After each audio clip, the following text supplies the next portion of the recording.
soir, nous allons partager une portion des Écritures. Et nous allons parler de la femme et de l'Église. Amen. La femme et de l'Église. Donc on va lire Luc 10, le verset 38 à 42. Je vais lire.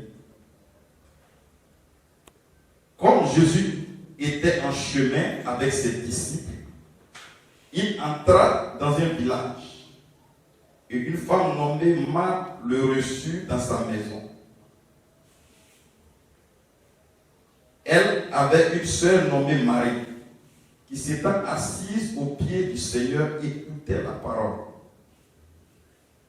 Marthe, occupée à divers soins domestiques, survint et dit: Seigneur, cela ne te fait-il rien que ma sœur me laisse seule pour servir?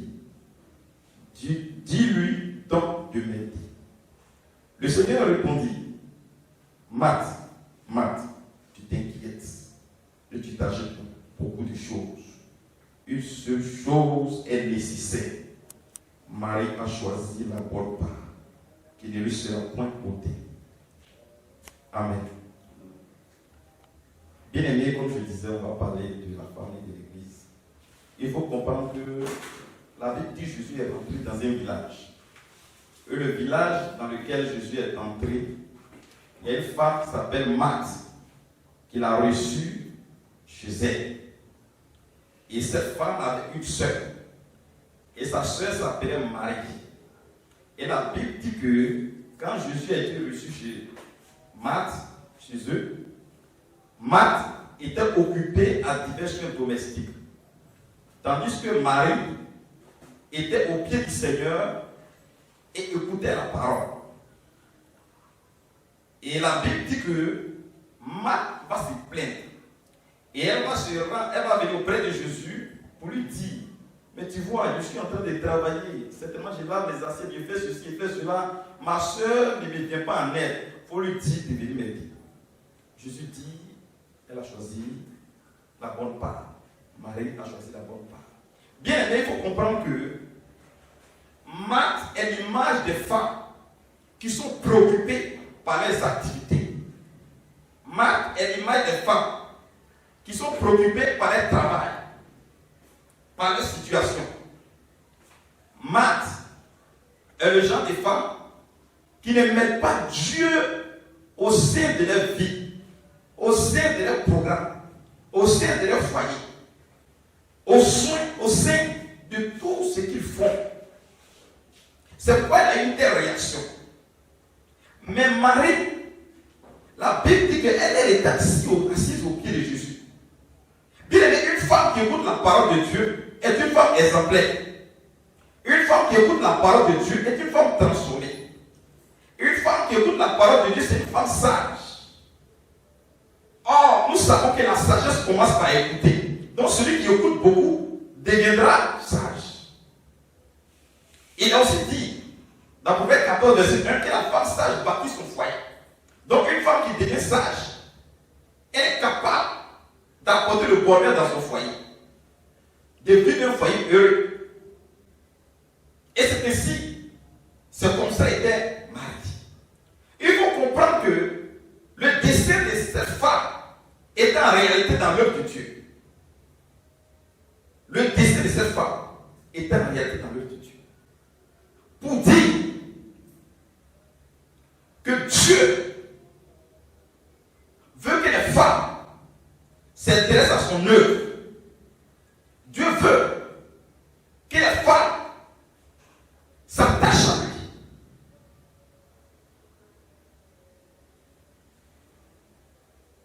Il faut comprendre que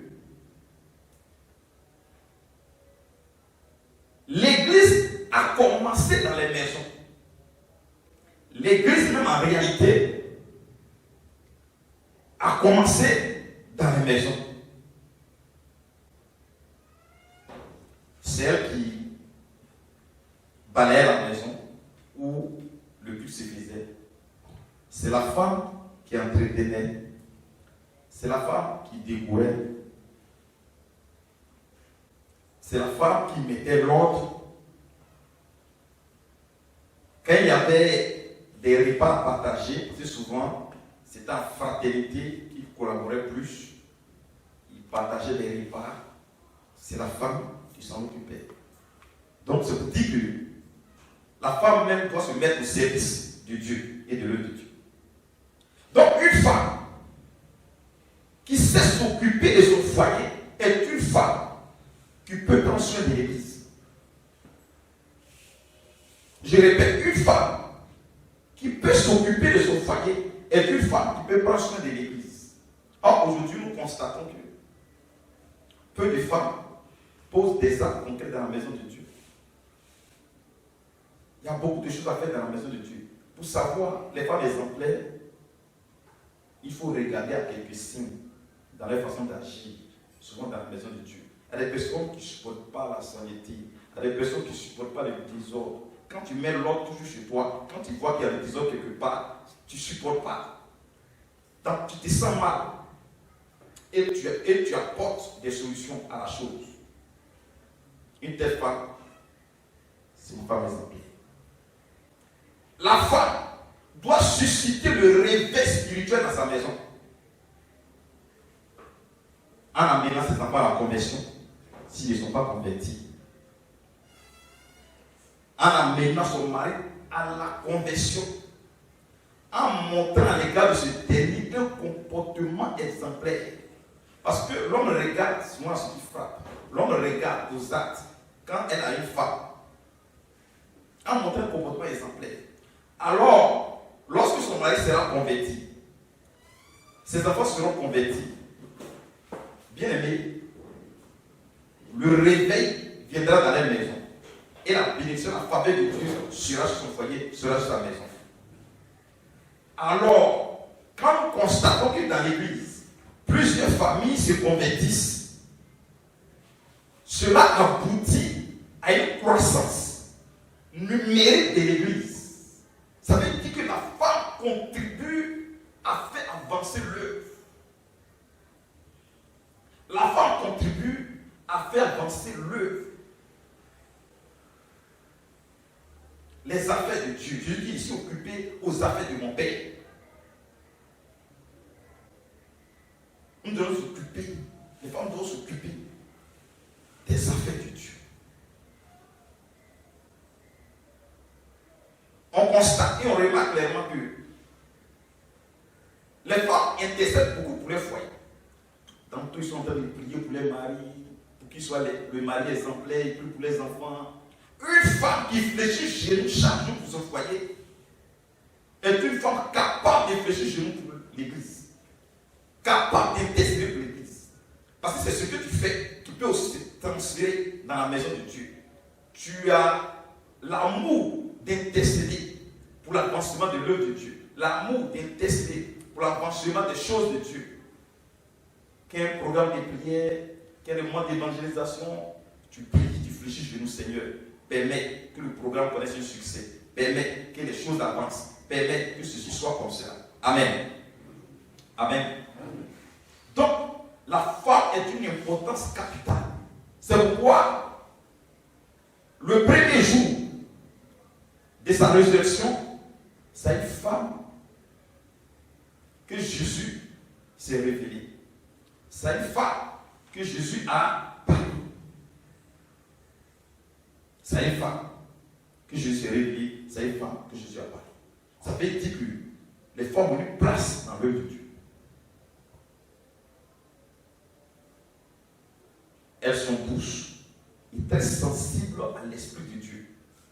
Les femmes sont douces et très sensibles à l'Esprit de Dieu. C'est pourquoi elles manifestent facilement les dons spirituels. Elles manifestent facilement les dons spirituels. Les femmes sont très charismatiques. Elles manifestent facilement les dons spirituels. À cause de leur disponibilité, de leur sensibilité. Et puis les femmes croient facilement que les hommes. C'est pourquoi même quand tu constates, si tu parcours Saint-Église, quand tu vas rentrer, tu vas voir qu'il y a plus de femmes que d'hommes. Les femmes croient facilement que les hommes. Les femmes croient facilement que les hommes. C'est qu'il y a beaucoup de femmes qui sont converties. Alors, s'il y a plus de femmes converties que d'hommes, ça veut dire que Dieu a un plan pour les femmes. Ça veut dire que Dieu a un plan pour les femmes. Même quand il s'agit même de soutenir l'œuvre de Dieu, les femmes sont au premier plan. Les femmes doivent être debout. Les femmes aussi sont aussi debout pour certains. Vous voyez, il y a un don extraordinaire qu'une femme a fait à Jésus qui a indigné tout son entourage dans Matthieu 26. La Bible, elle a pris un parfum d'une grande valeur. Je ne sais pas combien on peut estimer. Est-ce que c'est en millions? Est-ce que c'est en plusieurs millions? Est-ce que c'est en centaines de mille? Mais si on dit qu'en versant ce parfum sur Jésus, c'est indigner son entourage, ça veut dire que la valeur de la chose était telle qu'ils ont vu comme du gaspillage. Bien aimé, quand une femme aime Dieu, elle ne calcule pas pour donner. Elle ne réfléchit pas pour donner. Qu'elle veut faire quelque chose pour Dieu, elle fait de tout son cœur. Elle fait sans calcul. Mais quand l'amour d'une personne, l'amour de Dieu grandit dans le cœur d'une personne, les choses de la chair n'ont pas de la valeur à tes yeux. Elle pourrait vendre et puis prendre une partie de l'argent et puis venir donner le reste pour dire non. Comme vous avez des campagnes d'évangélisation, prenez, allez-y. Mais la Bible dit, elle a plutôt la versé. Elle met ce qu'on peut vendre et gagner de l'argent. Elle le sait. Ce n'est pas les disciples qui vont l'apprendre. Mais quand tu aimes Dieu, quand Dieu t'a touché, ton comportement n'est pas comme les autres. Il y a un changement radical qui se produit en toi. Tu te soucies de l'avancement de l'œuvre de Dieu en tant que femme. Tu te soucies de comment tu vas faire. Et puis Dieu sera content de toi. Comment tu vas faire. Et puis tu vas contribuer à l'avancement du royaume.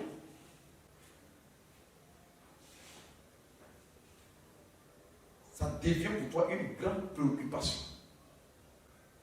C'est pourquoi je voudrais exhorter quelques femmes ici à se lever